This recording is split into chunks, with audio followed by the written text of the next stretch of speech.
All right, welcome to the deep dive. Today we're heading over to Benin, and it's a West African nation that's really becoming like a hot new travel spot. And you actually sent us this really cool article called Tourism Transformation: Why Benin is Africa's Next Big Destination.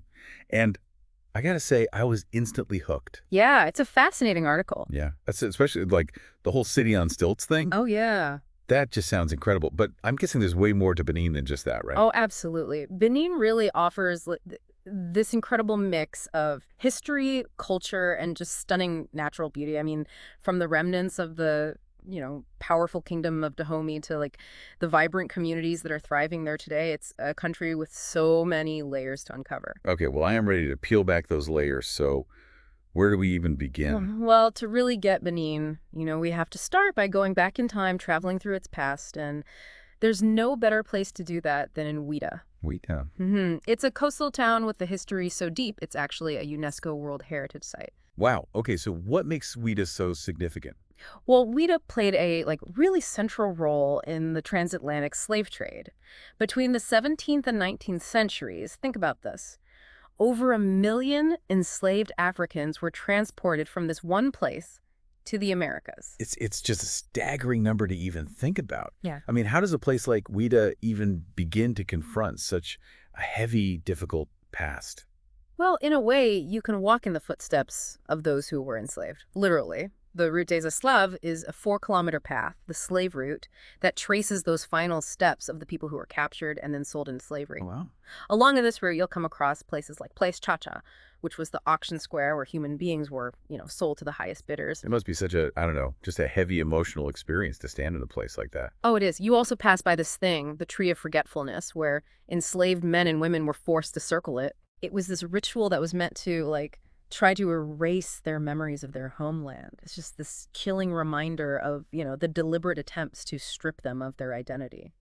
That's, wow, what a powerful symbol of the dehumanization that they experienced. Yeah. Are there other sites along this route that also speak to the magnitude of what happened there? Yeah, further along the route, you get to the Zumbaji Memorial, a mass grave that, really serves as this testament to the countless lives that were lost. And then the path takes you to the door of no return. Okay. It's this monumental arch, right, facing the Atlantic Ocean. And as the name suggests, it symbolizes, that point of no return for those who were shipped across the ocean, ripped from their homes and their families. Just standing at that door, facing this vast ocean, I must evoke such a sense of loss and just like longing, Yeah, it's powerful. It's this stark reminder of this just really dark chapter in human history. It is, and it's one that UNESCO is actively working to make sure that we never forget. Back in 1994, they started this Slave Route project to raise awareness and educate people about the history of the slave trade, using Ouidah as the central point. So it sounds like Ouidah is about more than just preserving physical sites. Right. It's about understanding their deeper meaning and making sure those stories continue to be told. Exactly, and that's what makes Ouidah such an important place to go, to visit. It forces you to think about, the resilience of the human spirit when facing this unimaginable adversity and to keep fighting against all kinds of oppression. But, Benin isn't just about its past. Right. Were you ready for something a little bit more uplifting? Absolutely. I am really intrigued by this whole, Venice of Africa thing that the article mentions. Oh, yeah, then you'll absolutely love Gonvier. It's this village built entirely on stilts, right in the middle of Lake Nokwe. Okay, wait, hold on.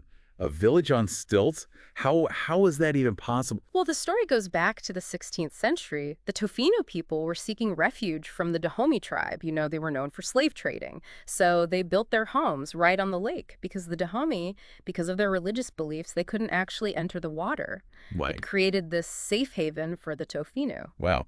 Talk about adapting to your environment, right? Like turning a perceived weakness into this huge strength and then building a whole community on the water. Yeah. So what is daily life like in Gonvi? Do people really live their entire lives on stilts? They do, and it's a way of life that's just so unlike anything you've probably ever seen. Their homes are connected by this network of canals and dugout canoes. That's their main mode of transportation. Imagine, instead of getting in your car, you hop in your canoe to go to the market or visit a friend. A floating market. Okay, now that is something I have to see. But, beyond the novelty, what does Gonvi tell us about Benin's culture? Well, Ganvi is this living testament to just how resourceful and resilient the Tofino people are. They've not only survived, they've thrived, and they've done it in this really challenging environment, managing to keep their culture and way of life alive for centuries. Their fishing techniques, their craftsmanship, their whole community spirit, it's just remarkable. It sounds like Ganvi is a place where tradition and innovation, they just coexist, you Hmm. know? Beautifully. So we've gone from like this really somber reflection on history to this just fascinating look at life on a lake. Benin is full of surprises. What other like hidden gems are waiting to be discovered? Well, if you're up for a little walk on the wild side, let's head over to Penjari National Park in northwestern Benin. A safari adventure. I am so in. Tell me, what makes this park so special? Well, Penjari is actually part of a larger UNESCO World Heritage Site called the W. Arley Penjari Complex, or WAPP. It's massive. It covers almost 5,000 square kilometers, has savannas, forests, wetlands, and it's teeming with wildlife. 5,000 square kilometers. Wow, that is immense. We're not talking about some small reserve here. This is a vast wilderness. What kind of animals are we talking about? Well, Penjari is home to some of West Africa's most iconic species. Lions, elephants, cheetahs, and a crazy variety of antelopes. Lions, wait, like wild lions roaming free. Absolutely. It's incredible to see. And because of the park's diverse ecosystems, you have a chance to see all sorts of creatures in their natural habitat. Okay, now I'm picturing myself on a safari, binoculars in hand, just marveling at these incredible animals. And that's exactly the kind of experience that Penjari offers. You can go on guided safaris, bird watching tours. You can even connect with the local communities that live in harmony with this incredible ecosystem. It sounds like the perfect mix of adventure and cultural immersion. But with all this amazing wildlife, how is Benin managing this like delicate balance between conservation and, tourism development? That's a really important question, and it's one that Benin takes very seriously. Organizations like African Parks are working super hard to protect the park's biodiversity, they're fighting poaching, and they're promoting these sustainable tourism practices. They're really making a difference in making sure that future generations get to experience the wonder of Penjari too. That's so reassuring to hear. So we've got a poignant historical site, a floating village, and a wildlife paradise. Benin really seems to have it all. But is it actually easy for people to like travel to and around the country? That's where things get really interesting. The Beninese government has made this concerted effort to make the country more accessible for tourists. They've really invested a lot in improving infrastructure, better roads, modernized airports, and a wider range of places to stay that fit all kinds of budgets. Well, that's great news for anyone planning a trip. No one wants to be stuck on bumpy roads or dealing with like outdated airports. Exactly. And they've also implemented visa-free entry for all African nationals back in 2016. It's a fantastic move to really boost regional tourism. Yeah, that makes a lot of sense. It's a great way to strengthen ties within Africa Yeah. and encourage people to explore their own continent. What about like those of us who aren't from Africa? Do we still need visas? Well, they've streamlined the process for international travelers as well by introducing an e-visa system. Oh, okay. You can apply online for your visa, no more embassy visits or paperwork. That is a game changer for travelers. It makes everything so much more convenient. It really sounds like Benin is dedicated to making tourism work for everyone, visitors and locals alike. Absolutely. They're investing in a sustainable future, and it's clearly working. Well, so far, Benin is exceeding every expectation. But I have this feeling there's even more to uncover. Is there another layer to Benin we haven't explored yet? You're right, we've only just scratched the surface. Benin also has this really vibrant cultural scene that goes way beyond the sites we've talked about. It's a country that's steeped in traditions and festivals that offer a glimpse into, the soul of its people. Oh, now you got me really curious. Tell me more about this hidden cultural side of Benin. What kind of festivals and traditions are we talking about? Well, one of the most notable is the annual Voodoo Festival in Ouida. Yeah. It's a celebration of Benin's spiritual heritage and shows just how deep a role voodoo plays in their culture. When most people hear voodoo, they probably think of all those like stereotypical Hollywood portrayals. Is that really an accurate picture of what this festival's about? No, not at all. The Voodoo Festival, it's more like this, vibrant expression of Beninese culture and spirituality. It's about understanding, this whole complex belief system that's so deeply rooted in their history. You'll see these processions and rituals and offerings to the spirits. It's a chance to really see a side of Benin that people often get wrong. So it's more about cultural immersion and understanding than anything like spooky or scary. Yeah, exactly. It's a celebration of their heritage, and it's this way for visitors to connect with a totally different worldview. Speaking of connecting with different cultures, I am kind of curious about the challenges Benin faces in developing its tourism industry. Yeah. I mean, the government seems really proactive, but I imagine there were some hurdles along the way, right? Oh, for sure. While Benin has, come a long way, there are some regions, especially the more remote areas, that still lack some basic infrastructure, like good roads and reliable transportation. It's something you see a lot in developing countries, but it does impact how easy it is for tourists to get around. I bet that's a top priority for the government, though. It'd be amazing to see those more remote areas benefit from tourism, too. It would.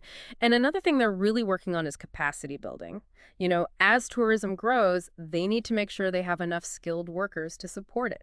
People who are trained in hospitality, tour guiding, all aspects of the industry. Right, you need people who can give great service and create those positive experiences for visitors. Are there any initiatives in place to address that? Oh, yeah, absolutely. There are these programs that train locals and give them the skills they need to really thrive in the tourism sector. It's all about creating that sustainable model that benefits everybody involved. Well, it's encouraging to hear that they're taking that long-term approach to tourism development. Mm. So we've journeyed through Ouida's poignant history, experienced life on the lake in Ganvier, and we even ventured into that wild beauty of Penjari National Park.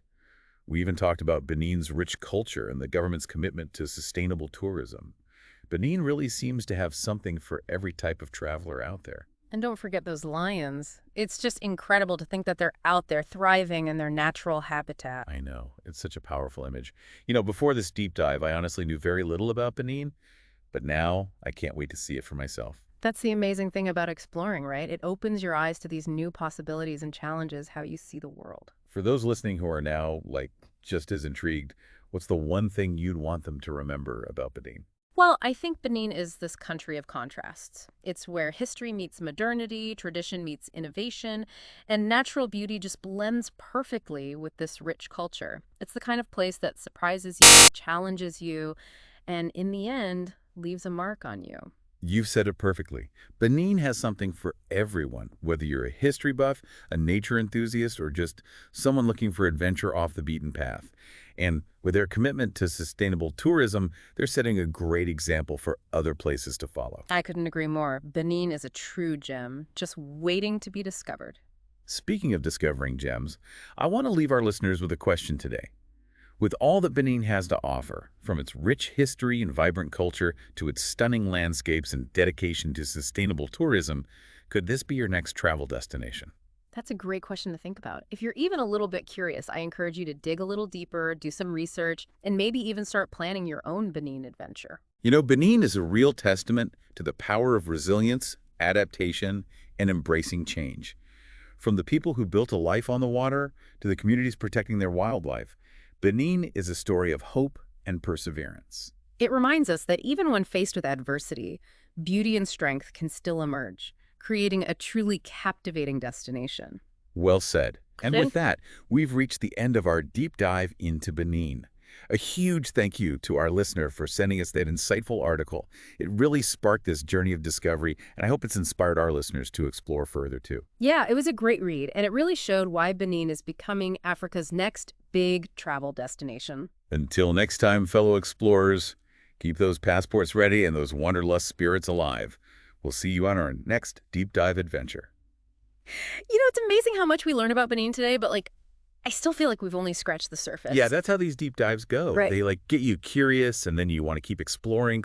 There's always so much more to learn. Exactly. And I have to say Benin has totally earned a spot on my travel bucket list, from the historical significance of Ouida to that unique charm of Ganvier, and then the just crazy natural beauty of Penjari National Park. it's a place that just offers such an enriching experience. I think one of the things that really struck me during this whole deep dive is the resilience of the Beninese people, Yeah. like from overcoming this past that was marked by the slave trade to adapting to life on the lake and then like even coexisting with wildlife. There's this strength, this spirit that you can just feel throughout their culture. I totally agree. Like that resilience is so present in everything we've talked about. It's inspiring to see how they've taken these challenges and turned them into opportunities and how they're sharing their unique story with the world. And they're doing it in a way that's really focused on sustainability and preserving their culture, which is so cool to see. Absolutely. It's obvious that Benin is a country that's on the rise, and they're embracing tourism as this, like, force for good. Hmm. I feel like we're going to be hearing a lot more about Benin in the next few years. Yeah, I think you're right. Benin is a destination that everyone should know about. So, folks, that wraps up our deep dive into Benin. Yeah. A big thank you to our listener who sent us that incredible article. It really was the perfect way to kick off this journey of discovery. It was a great read and such a good example of how just one article can make you so curious. So until next time, fellow explorers, keep those passports ready and your sense of adventure alive. We'll see you on our next deep dive.